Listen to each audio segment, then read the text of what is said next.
semua orang dapat. Kalau disebut harganya mahal tapi banyak orang bisa beli, berarti sudah tidak mahal lagi. Ketika kita sebut bahwa husnul khotimah adalah kenikmatan yang mahal, anugerah yang besar, itu karena tidak semua orang berhasil meraih husnul khotimah. Ini tidak baik-baik kepada yang Allah Subhanahu wa taala muliakan. Seorang muslim yang rajin sholat saja, muslim yang rajin beribadah saja, belum tentu dia dapat husnul khotimah. Itu yang rajin, itu yang selalu taat, tidak menjamin. Apalagi orang yang jauh dari ketaatan, orang yang tidak rajin beribadah, apalagi orang yang sholatnya bolong-bolong, maka dia akan semakin jauh dari potensi mendapatkan husnul khotimah. Di dalam sebuah hadis kita akan menjadi paham. Rasulullah SAW bersabda, hadis dari Abdullah bin Mas'ud, inna hadakum la ya'malu bi amalin ahli jannah hatta ma yakunu bainahu wa bainaha illa dhira fayasbiqu alaihi alkitab fayamalu bi amalin ahli nari fayaqutuhan. Sesungguhnya salah seorang di antara kalian, kata Rasulullah, kalau salah seorang kan berarti sebagian. Ada salah seorang di antara kalian yang sibuk mengerjakan amal ketaatan. Waktu di dunia hidupnya ini habis untuk ibadah. Rajin dia taat kepada Allah. Sholatnya, puasanya, sedekahnya, semua habis. Waktu hari, jamnya dia habiskan untuk menekuk setiap ketaatan. Dia rajin ibadah. Kita simpulkan seperti itu saja. Orang yang selalu beribadah kepada Allah. Karena amalin ahli jannah disebutkan di sini, dia mengerjakan aktivitasnya penduduk surga. Apa aktivitas penduduk surga? Yang ibadah. Hatta ma yakunu bainahu wa bainaha illa dhira. Sampai saking dekatnya dia dengan amal soleh, dengan ibadah, saking akrabnya, sampai-sampai diibaratkan jarak antara dia dengan surga tinggal satu jengkal. Kalau kita jarak dengan surga masih berapa? Berapa kilometer nih kira-kira? Ada yang tahu? Jauh banget.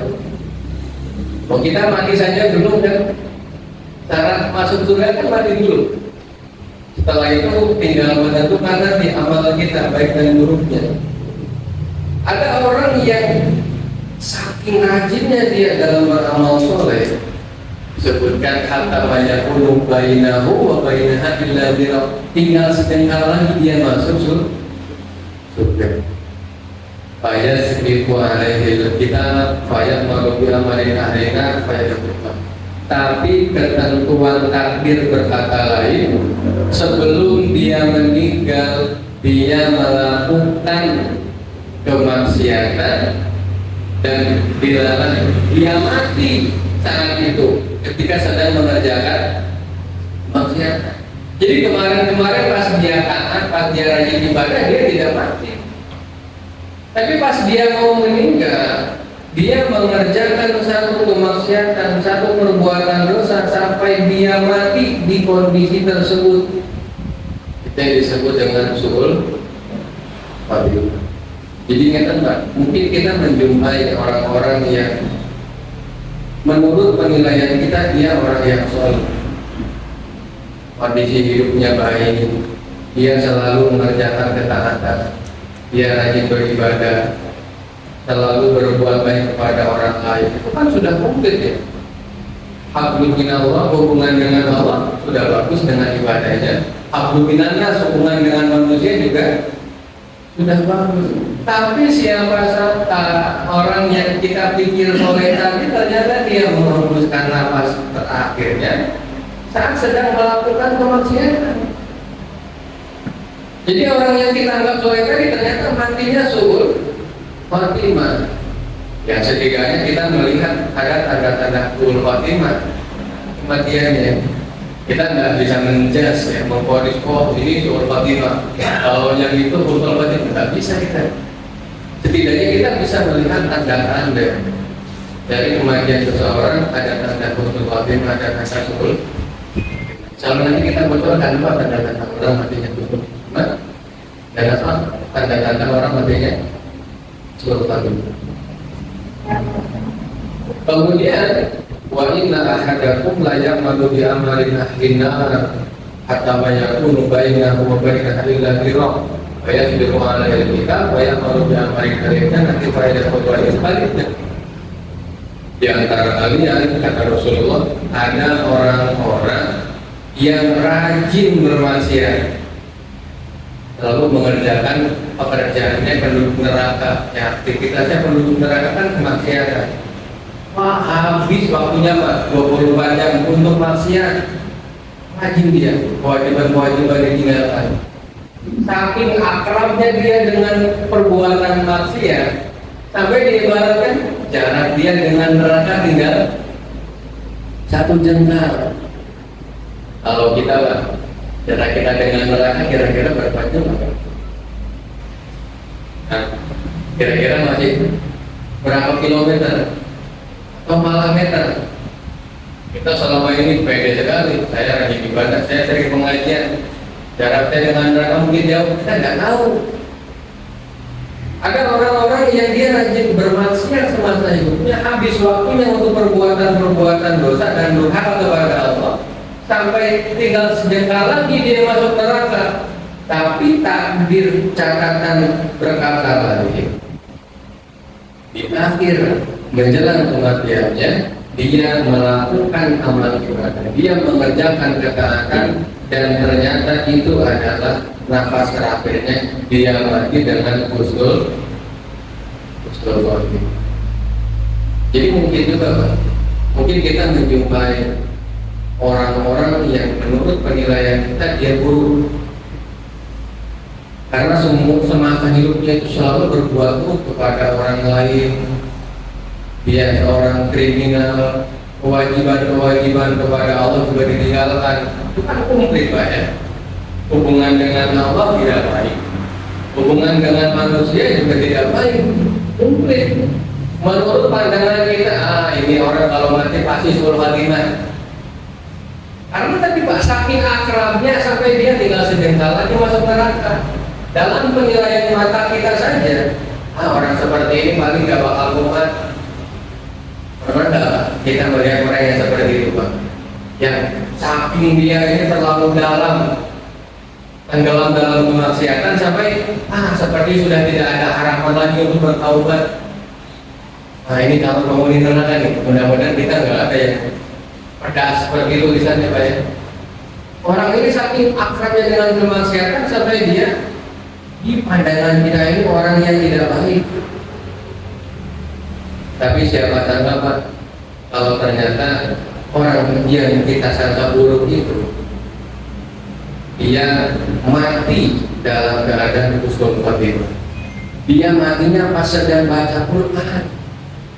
Dia matinya pas sedang sujud, sedang berdoa, mengangkat kedua tangan yang penuh dengan tato itu.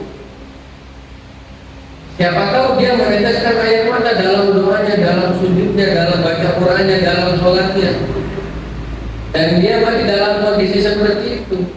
Sedangkan kita belum tentu. Faya kebuluha, maka orang yang kedua tadi dia memasuki surga. Karena apa Pak?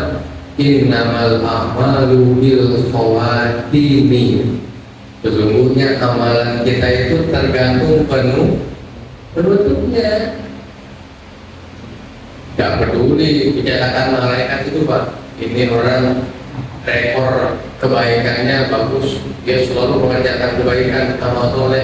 Tapi kalau di akhir ditutupnya dengan keburukan, nah itu yang dicatat. Tergantung di akhirnya sebaliknya, orang yang buruk di pandangan kita juga orang yang tidak baik.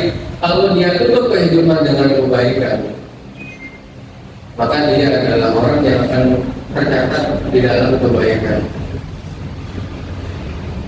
Tapi persoalannya Pak, kita kan tidak pernah tahu kita kapan matinya, betul? Kalau kita tahu kan bisa direncanakan.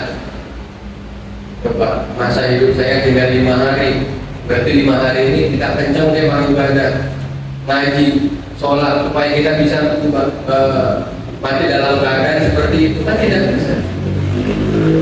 Nah kita punya persoalan. Kalau kita pahami hadis tadi secara literal, Pak, seolah-olah tidak adil kan? Masa Allah memberikan nikmat husnul khotimah kepada orang yang semasa hidupnya bobrok, Pak, nggak ibadah. Tapi orang yang sudah jelas-jelas rajin, taat, tapi tidak Allah beri hidayah istiqomah, tidak Allah anugerahi husnul khotimah. Kenapa? Ini kan jadi tanda tanya besar, Pak. Kita harus bongkar, kita harus tahu jawabannya. Kenapa dan apa penyebabnya orang yang semasa hidupnya bermaksiat kepada Allah, mengabaikan kewajiban, tapi dia mendapatkan anugerah husnul khotimah, akhir hayatnya kebaikan. Dan apa penyebabnya orang yang selalu taat semasa hidupnya, dia tidak husnul khotimah, tidak Allah berikan nikmat husnul khotimah, tapi dia suul khotimah. Ini kan pertanyaannya why? Kenapa? Supaya kita bisa meniru.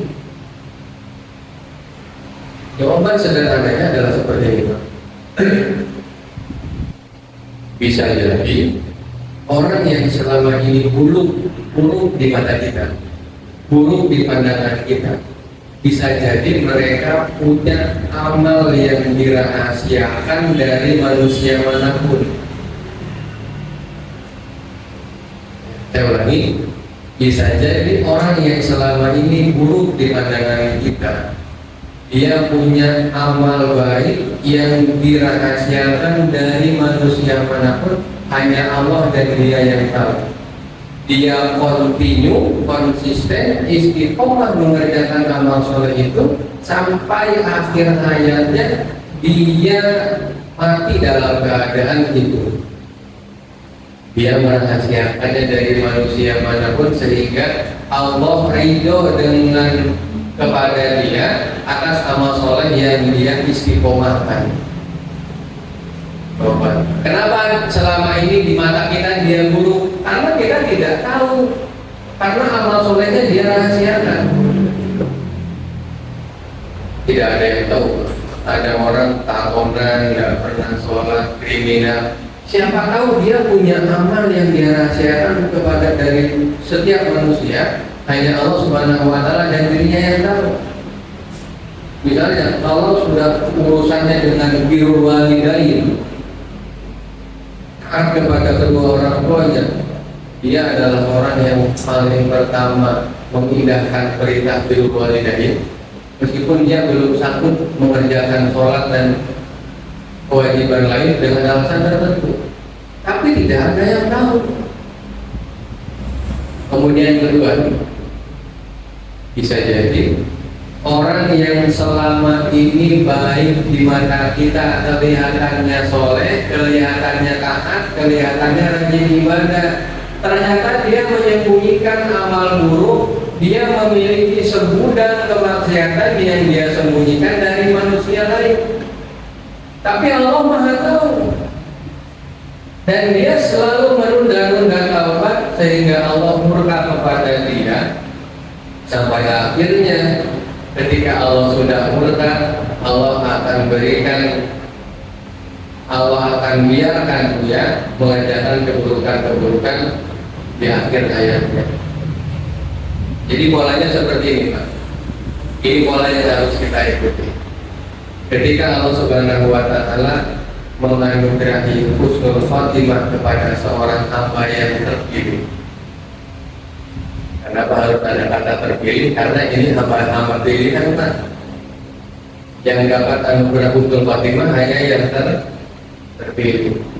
Ketika Allah mau memberikan husnul khotimah kepada seorang hamba, maka caranya, polanya, sebelum hamba ini meninggal, Allah akan memberikan taufik kepadanya untuk mengerjakan amal soleh, ketaatan, dan untuk meninggalkan segala kemaksiatan serta memperbanyak taubat sehingga dia akan wafat dalam kondisi ini menarik Pak. Jadi kita tidak usah heran dengan perubahan orang-orang. Ada orang yang semasa hidupnya berbuat jahat, kalau kita lihat tiba-tiba dia berbuat baik, bisa jadi ajalnya sudah dekat. Kalau memang Allah memilih dia sebagai orang yang akan mati husnul khotimah. Jadi maaf, kita ini jangan sibuk dan menghabiskan waktu untuk mencela orang-orang yang belum hijrah, mencela orang-orang yang belum ngaji, mencela orang-orang yang belum sholat. Siapa tahu taubat mereka diterima lalu mati dalam keadaan husnul khotimah, sedangkan kita matinya sulit karena dosa-dosa celaan kita kepada orang lain. Jadi ini polanya Pak. Allah Maha tahu kapan hamba ini akan wafat. Sebelum ajalnya tiba, Allah kirimkan, Allah berikan taufik. Tahu taufik Pak ya? Ilham. Tiba-tiba yang tadinya malas ngaji jadi sergap lagi, tadinya malas ibadah sergap ibadah, yang tadinya rajin maksiat jadi jijik kepada melihat maksiat itu tidak mau, tidak suka. Itu ilham, taufik dari Allah. Sengaja Allah berikan karena Allah pilih hamba ini akan mati untuk husnul khotimah. Dari mana kita tahu polanya? Kalau polanya seperti ini, dari Anas bin Malik radhiyallahu anhu. Rasulullah SAW bersabda, "Idza aradallahu bihamdihi khairan ista'malahu." Kalau Allah menghendaki kebaikan dalam diri seseorang, maka Allah akan memanfaatkan dia. Kalau secara legal istamala yasta'milu artinya memakai, menggunakan, memanfaatkan. Jadi Allah ketika ingin kita menjadi baik, maka kita ini akan dimanfaatkan oleh Allah. Potensi-potensi baik kita akan dimunculkan, akan difungsikan oleh Allah Subhanahu wa taala. Ketika Allah ingin kita menjadi baik, dimanfaatkan. Qalu kaifa yasta'miluhu? Para sahabat bertanya, "Ya Rasulullah, maksudnya dimanfaatkan oleh Allah seperti apa?" Tapi kan baik-baik Pak. Yuwaffiqhu li'amalin sholihin qabla mautihi. Arti dari memanfaatkan itu adalah Allah akan memberinya taufik untuk beramal soleh sebelum dia meninggal. Jadi Allah tahu siapa orang-orang yang sudah terpilih untuk mendapat husnul khotimah sebelum dia wafat, sebelum dia menghembuskan nafas terakhir, Allah kirimkan taufik supaya dia beramal soleh. Tiba-tiba rajin, tiba-tiba semangat berangkat ke pengajian, tiba-tiba semangat baca Quran, semangat sedekah, rindu ke masjid. Itu adalah taufik-taufik yang Allah Subhanahu wa taala kirimkan kepada hamba-hamba yang terpilih. Bapak, kalau kita sudah tinggal seperti ini kan kita berharap semoga kita termasuk di antaranya orang-orang yang sebelum wafat itu Allah kirimkan taufik, Allah kirimkan ilham. Karena kita sadar, kita ini bisa berangkat ngaji karena taufik dari Allah, benar ya Pak? Karena kita yang hebat atau karena taufik dari Allah? Tahu kita bisa tadarus Quran, kita bisa legowo, kita bisa menerima, mengeluarkan sedekah, kita tidak hemat-hemat. Itu juga taufik dari Allah. Maka setiap amal ibadah yang Allah mudahkan itu disyukuri. Itu taufik yang Allah berikan kepada tidak sembarang hamba. Hanya orang-orang terpilih yang Allah berikan taufik amal soleh. Apalagi taufik amal soleh yang Allah berikan menjelang kematian. Karena itu adalah skenario di mana Allah merencanakan seorang hamba itu matinya husnul khotimah. Ini diperjelas lagi oleh hadis dari Abdullah bin Amr bin As radhiyallahu anhu. Aku mendengar Rasulullah SAW bersabda, Inna quluba bani Adam kulluha bainal asbi'aini min asabi'ir rahman aqal irwan. Sesungguhnya hati-hati manusia itu ada dalam genggamannya Allah, di antara jari-jari Allah. Yuqallibuha kaifa yasha. Allah itu sangat mudah, sangat gampil membolak-balikan hati manusia karena ada di jemarinya Allah, nggak pernah kesulitan. Maka kita nggak heran kalau kita tiba-tiba mengalami perubahan emosional yang signifikan, dari sedih tiba-tiba tenang, dari senang tiba-tiba risau, tiba-tiba gelisah. Pernah merasakan tidak Pak? Tanpa ada sebab tiba-tiba merasa kok gelisah, kok bunda. Itu sinyal yang Allah kirim supaya kita berobat. Apa obat dari kegelisahan? Ala dzikrillah tatma'innul qulub. Sesungguhnya hanya dengan zikrullah Allah hati menjadi tenang. Allah sangat mudah membolak-balikan hati ke hati kita karena ada di genggaman Allah Subhanahu wa Ta'ala. Sedangkan jangankan kita ngatur hati orang lain, Pak. Ingat ya, kita jangan sok-sokan bisa mengatur hati orang lain. Hati kita sendiri saja kita nggak mampu. Kita nggak bisa mengatur hati. Besok saya akan sedih, besok jadwalnya jam 12 saya senang. Nggak bisa ngatur kita, nggak bisa menjadwal hati kita. Itu ada di genggamannya Allah Subhanahu wa Ta'ala. Nah, kalau hati kita sendiri saja tidak bisa kita atur, apalagi hati orang lain. Jadi hati kita semuanya tanpa terkecuali ada di genggaman Allah Subhanahu wa Ta'ala. Allah bisa membolak-balikkannya kapan saja. Lalu di akhir hadis Rasulullah membaca doa. Ini adalah doa yang rutin dibaca oleh Rasulullah. Ini adalah doa yang selalu dilafalkan oleh Rasulullah SAW. Doanya adalah Allahumma ya musyrifal qulub syrif qalbi ala dinik, ya muqallibal qulub tsabbit qalbi ala dinik, ya musyrifal qulub syrif qalbi. Jangan hafal. Ini doa meminta istiqomah. Ya Allah yang maha membolak-balikkan hati, ini dibolak-balik. Apa permohonannya? Tetapkanlah hatiku supaya dalam ketaatan kepadamu. Bayar musyrifal di ala qawati. Jadi teguh di dalam agamamu dan selalu taat kepadamu, itu minta kepada Allah.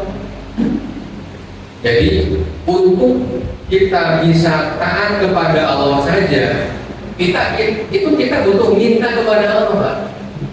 Jangan merasa bisa, jangan merasa mampu. Saya sudah berpengalaman, saya sudah hafal pengajian. Kalau soal istiqomah, insya Allah saya bisa. Jangan. Istiqomah itu diminta, mengemis kepada Allah. Ya Allah, istiqomahkan aku. Seberapapun kita sudah bertahan dalam ketaatan, jangan berhenti meminta kepada Allah Subhanahu wa Ta'ala. Jangan berhenti, terus minta, ya Allah istiqomahkan aku. Jangan kita meminta istiqomah pas kita tidak istiqomah saja. Pas kita sedang istiqomah pun minta kepada Allah supaya kita tetap istiqomah. Pakai doa Rasulullah lagi, Pak. Dibaca, jangan muqallibal qulub tsabbit qalbi ala dinik, ya musyrifal qulub syrif qalbi ala taatik. Jadi dengan cari di internet kalau belum apa ya, itu doa yang sering dibaca Rasulullah. Bukan sekadar mengajarkan, Pak, itu untuk Rasulullah sendiri. Beliau seorang nabi, seorang rasul, manusia paling mulia, sudah dijamin masuk surga, dosanya sudah diampuni. Tapi beliau minta istiqomah kepada Allah. Kurang apa sosok nabi? Muhammad SAW kurang apa? Tapi beliau minta supaya diistiqomahkan oleh Allah. Berarti kita, Pak, Nabi bukan, Rasulullah bukan, jaminan masuk surga tidak ada, dosa tidak masuk, ibadahnya sedikit, dosanya banyak. Harusnya kita lebih butuh kepada doa ini. Harusnya kita lebih rutin, kita harus lebih rajin melantunkan permohonan ini kepada Allah supaya Allah anugerahkan kita keistiqomahan. Jadi Pak, gini, kalau kita bahas husnul khotimah, kita tidak bisa memisahkan husnul khotimah dengan istiqomah. Karena cara untuk menggapai meraih husnul khotimah diantaranya adalah istiqomah. Orang yang bisa meraih husnul khotimah hanya orang-orang yang istiqomah, dan hanya orang-orang yang istiqomah yang nantinya bisa meraih husnul khotimah. Ulang-ulang saja seperti itu. Jadi syarat utama nih kalau kita mau termasuk orang-orang yang berhasil meraih husnul khotimah, jadilah orang yang istiqomah.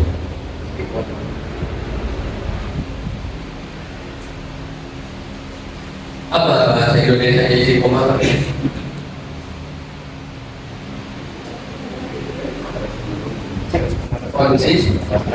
Konsisten, terus menerus. Kalau bahasa Jawanya apa? Ajak, continue gitu Pak, dalam sebuah kebaikan. Itu syaratnya, syarat utama kalau kita mau usul khotimah. Nanti kita bongkar juga bakal apa kok hubungannya erat antara istiqomah dengan husnul khotimah nanti. Terlebih dahulu kita bahas tanda-tanda husnul khotimah supaya nanti kita bisa mengukur ya apakah kematian kita ini husnul khotimah atau su'ul khotimah. Jadi sebenarnya kita tidak bisa tahu ya orang itu matinya husnul khotimah atau tidak, kita tidak pernah bisa tahu. Tapi setidaknya kita bisa mengenali tanda-tanda dari husnul khotimah. Ada tanda yang hanya bisa diketahui oleh orang yang mengalaminya saja. Nanti ada tanda yang bisa diketahui orang lain. Ini pertama, tanda yang hanya bisa diketahui oleh orang yang mengalaminya saja. Berarti yang sakaratul maut itu hanya dia yang mengalami, yang bisa tahu. Yaitu di dalam surat Fussilat ayat 30. Innal ladzina qalu rabbuna Allah tsumma istaqamu. Sesungguhnya orang-orang yang berkata Rob kami adalah Allah, kemudian mereka istiqomah, kemudian mereka meneguhkan pendirian. Jadi Rabbuna Allah itu adalah tauhid Pak. Orang yang mengatakan Rob kami adalah Allah, kemudian dia istiqomah dengan perkataan itu, dia tunaikan syariat, kerjakan perintah dan jauhi larangan, itu istiqomah. Apa benefit yang akan dia dapatkan nanti? Tatanazzalu alaihimul malaikatu alla takhafu wa la tahzanu. Nanti akan turun berbondong-bondong. Ini menggunakan fi'il yang tatanazzalu. Ini bukan turun Pak. Kalau turun itu tanzilu, itu turun artinya. Kalau tatanazzalu itu turun secara berbondong-bondong, malaikat. Kalau kita nanti keluar ruangan ya, ada beberapa orang keluar ruangan itu biasa. Kalau berbondong-bondong itu misalnya sholat Idul Adha besok, orang-orang keluar dari lapangan secara berbondong-bondong karena udah hitung berapa orang, banyak. Kepada orang yang mengatakan Rabbuna Allah kemudian beristiqomah akan turun malaikat secara berbondong-bondong. Apa yang dikatakan oleh malaikat tadi? Allah takhafu wa la tahzanu, tenang, jangan takut dan jangan sedih. Artinya Pak, orang yang mengalami sakaratul maut dia dalam keadaan gelisah Pak, takut, sedih, tidak menentu. di detik-detik sakaratul maut ini adalah bagi orang-orang beriman, malaikat akan turun beri kabar gembira, menenangkan. Tenang, jangan khawatir, jangan takut, dan jangan sedih. Wa absyiru bil jannati allati kuntum tu'adun, dan berbahagialah kamu, bergembiralah kamu dengan memperoleh surga yang telah dijanjikan Allah Subhanahu wa taala kepadamu. Jadi ini notifikasi, Pak. Kalau kita sedang bahas, ini adalah tanda yang hanya bisa diketahui oleh yang mengalami. Seperti handphone kita, Bang. Kalau ada notifikasi masuk, ya hanya kita pemilik HP yang bisa lihat. Selama kita tidak bergantung kepada orang lain. Notifikasi masuk, selama Anda mendapatkan, selama masa aktif Anda berada. Notifikasi ini disampaikan, dilihat, dan dialami oleh orang yang mengalaminya saja. Akan turun saat itu malaikat yang memberi kabar gembira dan menenangkan. Jadi jangan kira sakaratul maut itu enak-enak saja, Pak, tenang-tenang saja udah. Inna wa inna lis sakarat wa inna lil mauti sakaratul. Sesungguhnya kematian memiliki sekarat. Sekarat itu artinya kepedihan. Mati itu pedih rasanya. Bahkan sekelas Rasulullah, Pak. Nah, kita jadi bahas kalau ada waktu. Kita lanjutkan dulu. Ada juga tanda-tanda yang bisa diketahui oleh orang lain, yang bisa kita lihat tanda-tandanya dari orang yang mati, yang meninggal dunia. Tanda-tanda ini melalui informasi yang dikabarkan oleh Rasulullah SAW dari banyak hadis. Di antaranya, orang yang sebelum mati mengucapkan dua kalimat syahadat. Dalilnya apa? Man kana akhiru kalamihi la ilaha illallah dakhala jannah. Siapa orang yang sebelum mati kalimat terakhirnya adalah la ilaha illallah, masuk surga. Mohon maaf, kita jangan enteng-enteng. Meskipun kita sudah hafal, coba satu persatu mengucapkan la ilaha illallah, saya yakin bisa semua. Tidak perlu kita berujar, sudah biasa kalimat itu di lisan kita. Tapi apakah pas nanti kita meninggal kalimat itu masih mudah kita ucapkan? Belum tentu. Siapa tahu tiba-tiba lidah kita jadi keluh mengucap itu tidak bisa. Tiba-tiba blank, kita nggak ingat bagaimana cara melafalkannya, susunan katanya bagaimana. Padahal cuma la ilaha illallah. Tapi saat kematian itu tiba, ingat Pak, sakaratul maut itu sangat penting. Kita jadi karena kepedihan itu kita jadi mudah lupa. Jangan berpikir hanya karena kita sudah hafal dan bisa mengucapkannya sekarang, kita pun akan bisa mengucapkannya besok dulu. Maka kita harus waspada. Jangan sampai kita termasuk orang-orang yang ketika wafat ditalkin, kita dibantu oleh orang-orang untuk dituntun mengucapkan la ilaha illallah. Jangan sampai kita termasuk orang yang tidak bisa tentu bisa kita jalan. Maka sudah seharusnya kalimat la ilaha illallah menjadi zikir yang senantiasa membasahi diri kita semasa kita itu, supaya pas mati nanti itu menjadi ucapan yang ringan diucapkan oleh lisan kita. Dan kalau kita membersamai semuanya, keluarga kita yang menjelang sakaratul maut, jangan beranjak dari tempat duduk kita sampai semuanya berhasil mengucapkan la ilaha illallah. Dan pastikan itu adalah ucapan terakhirnya, Pak. Jangan sampai orang nafasnya sudah terengah-engah, dia masih sempat-sempatnya bagi warisan. Anu sawah pule anakku si mengkono, padahal sudah mau mati. Jangan sampai kita termasuk orang yang ketika sudah mau wafat, pikiran kita masih di dunia. Kita harus menjadikan kalimat la ilaha illallah sebagai kalimat terakhir kita. maka itu orang yang matinya husnul khotimah. Dakhala jannah, karena jaminannya masuk surga orang yang seperti itu. Meskipun nanti tergantung amal solehnya, dia akan disiksa dulu Pak. Jadi semua orang nanti mampir dulu di neraka. Semua orang mampir dulu di neraka. Berapa lama durasinya tergantung amal buruknya.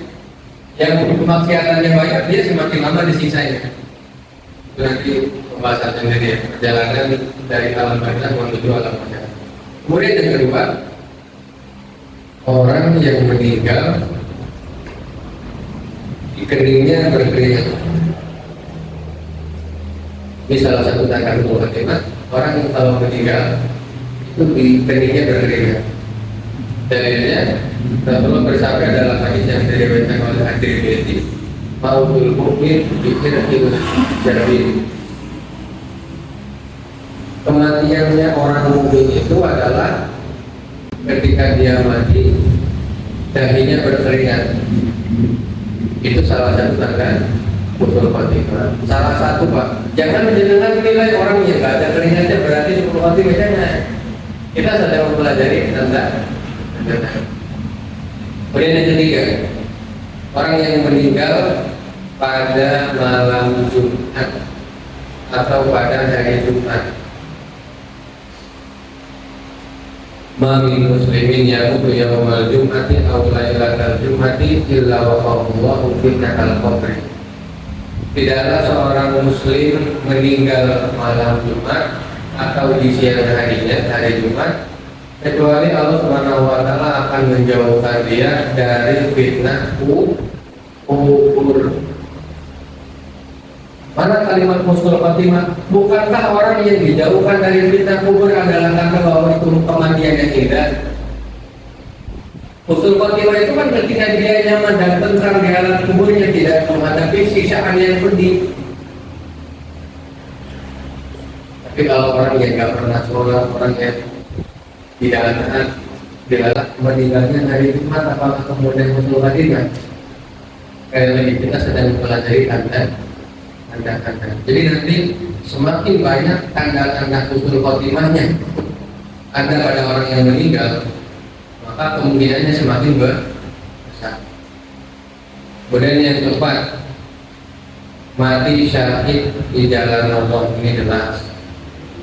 Atau mati saat menempuh perjalanan fisabilillah. Kemudian atau mati karena sakit maupun atau mati karena tenggelam. Saya baca lagi. Mata muduna syahida fikum qaul ya Rasulullah man qutila fi sabilillah fa huwa syahid. Rasulullah bertanya kepada para sahabat, menurut kalian orang yang mati syahid itu yang seperti apa? Para sahabat menjawab, yang namanya mati syahid itu Rasul adalah orang yang berjihad di jalan Allah kemudian mati, dia matinya mati syahid. Apa komentar Rasulullah? Inna syuhada ummati idzan laqalilun. Kalau begitu berarti syuhadanya umatku cuma sedikit dong. Karena yang ikut berperang tidak banyak. Kalau yang disebut syahid itu hanya orang-orang yang fisabilillah berjihad, maka berarti sedikit jumlahnya. Rasulullah menjabarkan, "Faman ya Rasulullah." Rasulullah bertanya dulu, lalu siapa saja orang yang syahid itu? Rasulullah menjawab, "Man qutila fi sabilillah fa huwa syahid." Orang yang terbunuh di medan perang, dia adalah orang yang syahid. Wa man mata fi sabilillah fa huwa syahid. Orang yang fi sabilillah, jalan Allah, dia syahid. Di jalan Allah itu Pak, salah satunya tolakul ilmi. Orang yang di jalan Allah seperti kita ini Pak, mohon maaf, kita ini kan meskipun kelihatannya cuma ngumpul-ngumpul saja majelis ilmu, kita tolakul ilmi. Jadi orang yang mati di perjalanan ketika sedang tolakul ilmi, maka dia mati syahid. Jadi nanti Pak, setelah pengajian juga, kalau di antara kita ada yang meninggal di perjalanan, apapun penyebabnya, ataupun tadi ketika berangkat tolakul ilmi, Belum sampai kemudian terjadi insiden meninggal dunia, maka itu disebut mati yang syahid karena dia niat tolakul ilmi. Atau santri selesai masa liburan dia kembali ke pondok, di perjalanan menuju pondok pesantren jadi kecelakaan, dua meninggal. Itu adalah mati syahid. Bukan hanya orang yang berjuang berperang di jalan Allah saja, meskipun tingkatannya memang berbeda.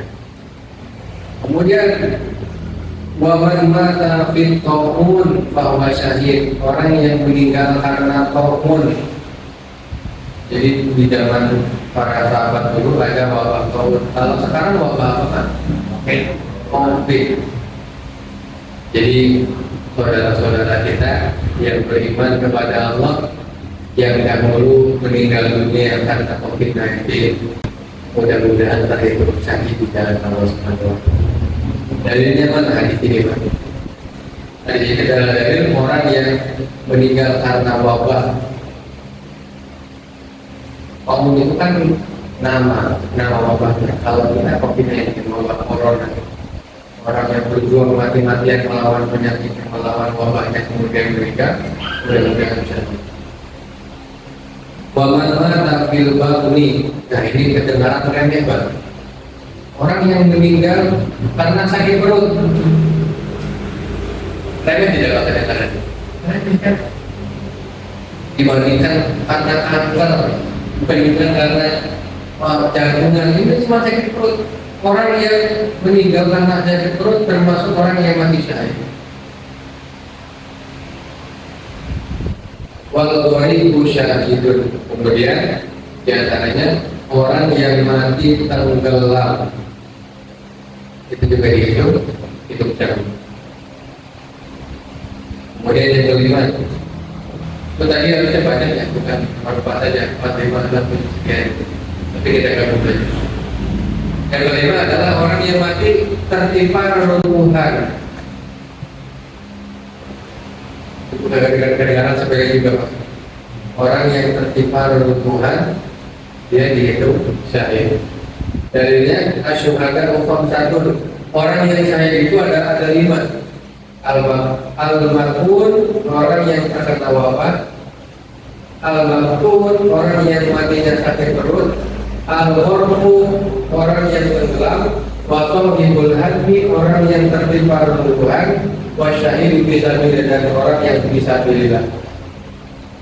Itu 3 kategori orang yang syahid. Kemudian yang keenam, ini tanda syahid yang khusus dialami oleh wanita, yaitu wanita yang meninggal saat sedang nifas atau meninggal saat sedang hamil. Orang yang meninggal saat nifas dan sedang hamil itu termasuk meninggal, matinya mati syahid. Wal mar'atu yaqtulha waladuha jam'u syuhada syahadat yajuruha waladuha bisaririhi ila jannah. Seorang wanita yang terbunuh oleh anaknya, berarti meninggal saat melahirkan, kan? Dia tidak kuat dengan pedihnya proses melahirkan. Kalau kita nggak bisa bayangkan, ibu-ibu yang bisa bayangkan betapa perihnya rasa saat melahirkan, sampai seorang ibu tidak kuat dan dia meregang nyawa. Wal mar'atu yaqtulha waladuha, dan seorang wanita yang terbunuh oleh anaknya saat melahirkan, maka dia dihitung syahid. Di akhirat nanti anaknya akan menarik dia dengan tali pusarnya menuju surga. Di akhirat nanti bayinya itu akan menarik si ibu dengan tali pusarnya, ditarik menuju surga. Dan masih banyak lagi, Pak, tanda-tanda usul Fatimah itu sangat banyak. Kalau mereka berkata waktunya tidak akan. Kemudian setelah kita tahu tanda-tandanya, kita harusnya kan penasaran. Jadi bagaimana sebenarnya cara meraih husnul khotimah itu, supaya tidak sekedar angan-angan saja.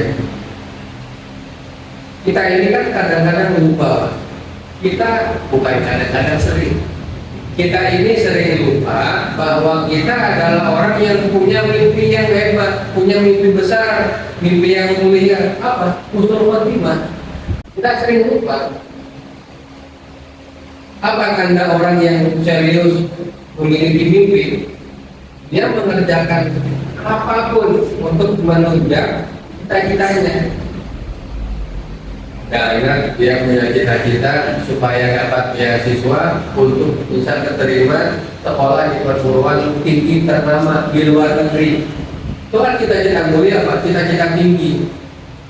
Untuk menunjukkan bahwa dia serius dengan cita-citanya, harusnya dia rajin belajar, dia rajin membaca, sering di perpustakaan, mengerjakan seluruh aktivitas yang menunjang cita-citanya.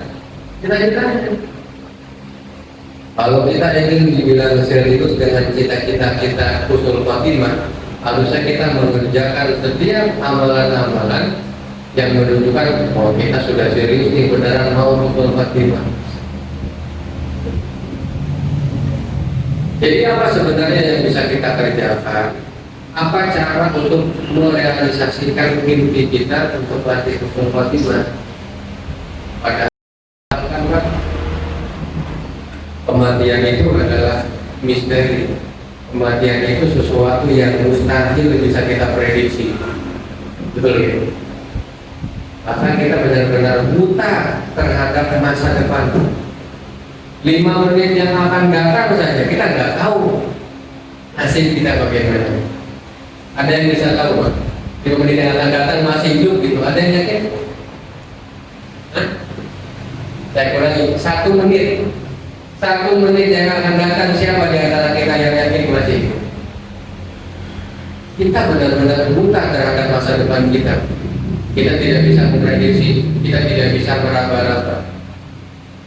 Apa dalilnya? Surat Al-Qur'an 34. Wa ma tadri nafsun ma'adha taksibu ghadan wa ma tadri nafsun bi ayyi ardin tamut. Dan tidak ada seorang pun yang dapat mengetahui dengan pasti apa yang akan dikerjakannya besok. Dan tidak ada seorang pun yang dapat mengetahui di bumi mana dia akan mati. Ini sangat real, Pak. Kita nggak pernah bisa tahu besok kita akan mengerjakan apa. Malam ini barangkali kepala kita dipenuhi dengan rencana-rencana. Besok plan kita apa, mengerjakan apa, aktivitas kita apa ini di kepala kita. Tapi pada akhirnya yang benar-benar terrealisasi, yang benar-benar terlaksana di hari esok adalah kegiatan-kegiatan yang memang diizinkan oleh Allah Subhanahu wa Ta'ala. Bahwa tadri nafsun bi ayyi ardin tamut, tidak ada yang bisa tahu akan meninggal di bumi mana. Jangan dikira rata-rata asli begini, kali begini. Meskipun kita ini adalah orang yang lahirnya di Kaliuni, besar, tumbuh besarnya di Kaliuni, sekolah, kerjanya di Kaliuni, menikah dan masih tinggal di Kaliuni, tumbuh kembang kita dari kecil sampai dewasa di Kaliuni, tidak ada jaminan bahwa kita juga akan mati di Kaliuni. Siapa yang bisa menjamin? Tidak ada. Siapa tahu kita akan meninggal di tempat yang antah berantakan dan tidak ada orang yang mengenal kita. Kita tidak ada yang mengenal juga ketika kita tiba-tiba jatuh dan meninggal dunia. Orang-orang sibuk mencari identitas kita. Siapa tahu? Menghabiskan waktu di tempat kita lahir tidak menjadikan kita akan mati di tempat itu juga. Siapa tahu kita matinya di Mekah. Betul lagi, kita tahu kita sedang umroh, Allah izinkan kita berangkat haji dan umroh, dan kita menghembuskan nafas terakhir di negeri paling mulia, di tempat para nabi dan rasul. Itu bedakan. Jadi sebenarnya kita tidak pernah bisa memilih apapun tentang hari kematian kita. Apa yang saat yang sedang kita kerjakan pas kita mati nggak bisa milih. Pas kita sedang mati, kita sedang di tempat apa yang sedang kita dengarkan di balik backstage kita, apa yang sedang kita tonton di layar HP kita, sedang bersama siapa kita saat itu, sedang berada di tempat seperti apa, kita nggak bisa milih. Kita nggak bisa. Tidak ada yang tahu di negeri mana dia mati dan dalam badan seperti apa. Begitu takdir kematian itu tiba, satu detik pun kita tidak bisa mengajukan penundaan, kita tidak bisa mengajukan pengunduran. Siap tidak siap, malaikat dalam keadaan apapun, malaikat akan tetap mengerjakan tugasnya untuk mencabut nyawa kita. Kita sedang taat, jika sudah tiba waktunya dicabut nyawa kita. Kita sedang bermaksiat, kita pun akan dicabut nyawa kita ketika sudah tiba waktunya.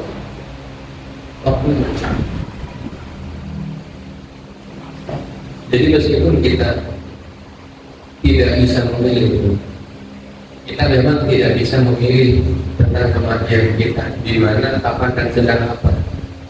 Tapi sebenarnya kita bisa merahasia, kita bisa merencanakan, kita bisa memplanning kita matinya seperti apa, bisa Pak. Itu direncanakan, bisa. Kita nggak bisa milih, tapi bisa merencanakan. Jadi kalau diberi judul Pak, merencanakan kematian yang indah, itu harus pada direncanakan. Karena selama ini kan kita sibuk merencanakan hidup yang aman. Ini nggak perlu dibahas, kita sudah hafal, kita sudah jago soal caranya hidup mapan, caranya memperbanyak relasi, caranya memperbanyak keuntungan, caranya hidup kaya raya, kita sudah hafal, banyak tutorialnya. Tapi kita sering lupa untuk juga merencanakan cara mati yang enak. Pernah ya Pak? Cara mati yang indah, cara mati yang damai. Ini kan yang kita lupakan. Kalau cara hidup yang enak, Pak, kita sudah apa? Cara mati yang enak. Ini yang sering kita lupakan. Cara husnul khotimah artinya. Jadi apa caranya sebenarnya? Imam Ibnu Katsir di dalam kitab Tafsir Al-Quran Al-Azim, dan Imam As-Sa'di dalam Taisirul Karimir Rahman, di Tafsir Karimil Manan, di Tafsir Kalamil Manan, beliau mengatakan annahu man asya ala syai'in mata alaihi. Sesungguhnya orang yang hidup di atas satu kebiasaan, dia akan mati di atas kebiasaan itu. Kita kan punya kebiasaan Pak ya, bapak, ibu-ibu, kita punya kebiasaan masing-masing. Dan ingat tadi perkataan ini, orang yang hidup di atas satu kebiasaan, menekuni kebiasaan itu, maka besar peluang dia juga akan mati di atas kondisi. Berarti kan kebiasaan baik dan kebiasaan buruk yang kita ukir semasa kita hidup itu akan menjadi penutup amal di akhir hayat kita. Artinya apa? Kalau kita ingin matinya dalam keadaan baik, maka keadaan baik itu harus kita jadikan sebagai kebiasaan selama hidup kita. Harus jadi habit. Coba kita tanya kepada diri sendiri, selama ini baca Quran itu baru sekedar aktivitas atau sudah menjadi kebiasaan? Tanyakan kepada diri sendiri. Kalau kita ngajinya tak sempet, tak sore, tak logada, ya itu belum menjadi kebiasaan Pak. Kalau sampai waduh hari ini saya belum ngaji, hati rasanya gelisah, tidak tenang, itu udah jadi kebiasaan. Kalau kita ingin matinya di keadaan baik, maka milikilah kebiasaan yang baik. Ada dua pertanyaan yang harus kita ajukan kepada diri kita sendiri, Pak. Ini pertanyaan penting ya. Mungkin pertanyaan ini tidak pernah diajarkan di bangku sekolah. Karena ini pertanyaan penting, ini saya menyarankan kalau jenengan sempat. Jadi dua pertanyaan ini ditulis dalam secari kertas, ditulis dengan huruf yang besar dalam secari kertas. Pertanyaan pertama, kemudian sisakan space untuk jawabannya, lalu pertanyaan kedua. Apa pertanyaan pertama? Sebutkan manakah tempat yang paling kita idam-idamkan untuk menjadi tempat kita menghembuskan nafas terakhir. Tulis. Dan itu nanti ditempelkan di dinding di tempat yang kira-kira paling sering kita kunjungi. Tempat manakah yang paling kita inginkan menjadi tempat terakhir kita mati, meninggal dunia, tempat terakhir menghembuskan nafas. Meskipun kelihatan pertanyaannya sederhana, Pak, jawabannya tidak sederhana. Kita butuh berulang-ulang kali mikir, karena setiap jawaban pasti ada alasan. Kenapa ada orang yang ingin meninggal di Mekah? Kenapa ada orang yang ingin meninggal di Masjidil Aqsa? Kenapa ada orang yang ingin meninggal di Palestina? Kenapa? Butuh alasan. Kenapa ada orang yang ingin meninggal di masjid? Kenapa ada orang yang ingin meninggal di tempat tidur orang tuanya? Kenapa ada orang yang ingin meninggal di kamarnya? Kenapa ada orang yang ingin meninggal di gerobak jualannya ketika sedang mencari nafkah halal? Setiap jawaban ada alasan. Tanyakan pertanyaan pertama ini kepada diri kita sendiri dan pikirkan jawaban yang paling kita inginkan. Tempat mana yang kita harapkan menjadi tempat kita menghembuskan nafas terakhir kita. Ingat ya, jawabannya tidak harus instan. Kita harus memikirkan jawaban yang paling pas, yang alasannya paling logis menurut. Kemudian pertanyaan kedua. Jadi kita beri jarak untuk sebagai jawaban. Pertanyaan kedua adalah amal apa yang paling kita impikan sebagai amal penutup di akhir hidup kita? Atau begini sebenarnya, Pak, kita ingin mati pas sedang ngapain? Kita ingin meninggal ketika sedang mengerjakan apa? Dan sama, setiap jawaban memiliki alasan. Kenapa ada orang yang ingin meninggal pas sedang baca Quran? Dia punya alasannya. Kita cari alasan. Kenapa ada orang ingin meninggal pas sedang sholat, sedang berdiri kemudian jatuh bubrah? Ada yang ingin meninggalnya pas sujud terakhir.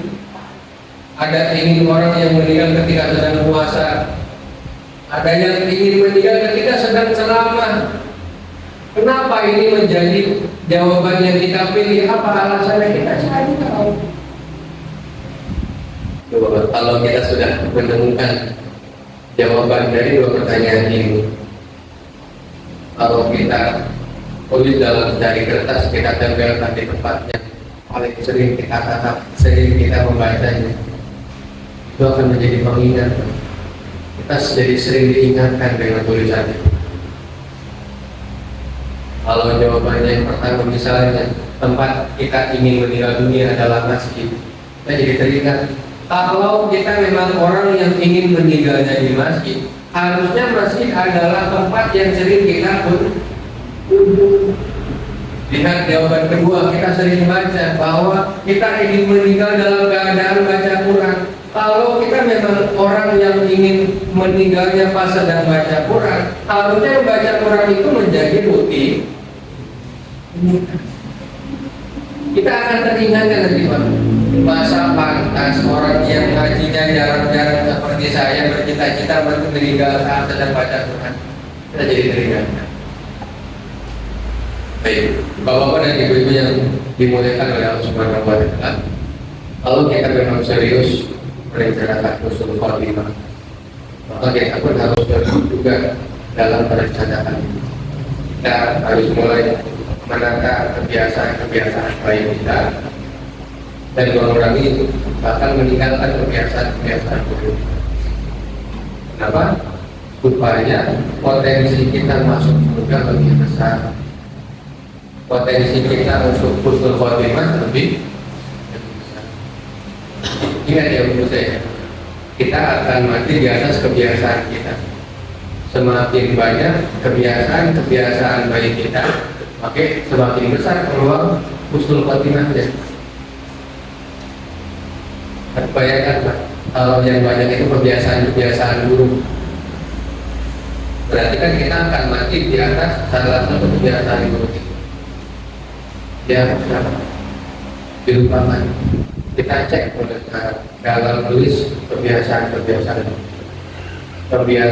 pas sedang sendirian, kebiasaan pas sedang buka HP, apa yang kebiasaan kita, kebiasaan di rumah itu kebiasaan kita apa, kebiasaan di tempat kerja, kebiasaan ketika bersama teman. Coba kita tulis kebiasaan kita apa saja, yang buruknya ditinggalkan, yang baiknya dipertahankan dan ditambah supaya potensi masuk surga dan husnul khotimahnya lebih baik. Jemaah Bapak dan Ibu yang dirahmati Allah Subhanahu wa taala, tidak terasa sudah 1 jam dan saya memenuhi waktu yang disediakan oleh panitia. Semoga apa yang